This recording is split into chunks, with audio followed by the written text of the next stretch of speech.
Praise the Lord. ఈరోజు March 3వ తారీఖు 2025వ సంవత్సరం గురువారం సాయంత్రం 7:30 ప్రాంతం.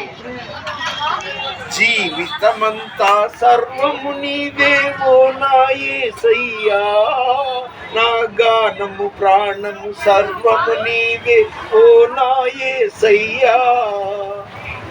ఉదయము లేచిన పెదవుల పైన ఉన్న యేసయ్యా, ఉదయము లేచిన పెదవుల పైన ఉన్న యేసయ్యా. నిద్రిస్తున్న మనసులు నీవే ఉన్న యేసయ్యా. యేసునామం జై జై జై, క్రీస్తునామం జై జై జై. దేవునికి స్తోత్రం. పరిశుద్ధ గ్రంథంలో బైబిల్లో ఏమని ఉందంటే సామ్ 1 అంటే కీర్తన 1, అందులో 1 నుండి 5 వచనాలు 4 వచనాల వరకు, దుష్టుల ఆలోచన చొప్పున నడువక, పాపుల మార్గమున నిలువక, అపహాసకులు వేళాకోవడం, అబ్బా ఈయన జాన్ అంట, ఈయన ఖురాన్ చదివేశాడంట అని ఒకరిని మనం ఎగతాళి చేస్తే అది వేళాకోవడం. అపహాసకులు కూర్చునక యెహోవా ధర్మశాస్త్రమును దివారాత్రులు ధ్యానిస్తేనంట అతడు ధన్యుడు, అతడు చేయనదంతయు సఫలమగును అని ఉంది. అదేవిధంగా నేను రోజు తెల్లవారుజామున నీవు లేచి రేయి మొదటి జామున మొరపెట్టుమని ఉంది. ఆ టైంలో లేవాలంటే ఎలాంటి వాడికైనా బద్ధకం, ముఖ్యంగా 77 సంవత్సరాల నాకు మహాబద్ధకం.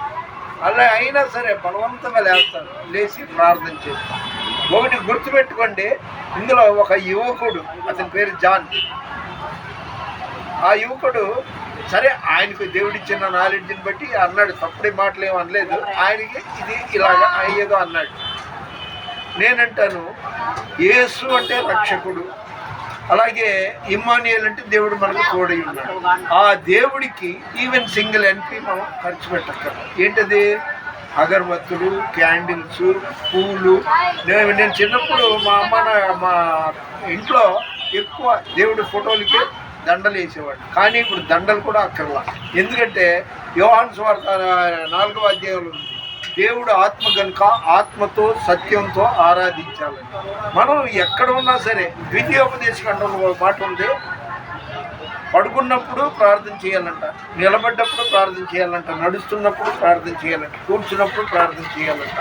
దేవుడా అని ఎదరాలు వచ్చిందే, పని జరుగుతుందో లేదో, వద్దు, యెహోవా నా కాపరి అనుకుంటూ బయలుదేరాలి. యేసు రక్తమే జయమని 24 గంటల ఆ ధ్యాసలో ఉంటే అది మంచిదని ద్వితీయోపదేశకాండం 6:4లో ఉంది. ఇంకా ఈరోజు మళ్ళీ చెప్తున్నాను, మార్చి 6వ తారీఖు 2025వ సంవత్సరం గురువారం సాయంత్రం రొంపగల గణేష్. దేవుడు సరే టైం సంగతి అలా ఉంచుదాం. మన వినికిడిలో దేవుడి కొన్ని మాటలు దీవించునుగాక. దేవుని పరిచర్యలో మీ రత్నం ఫ్రాన్సిస్. God bless you.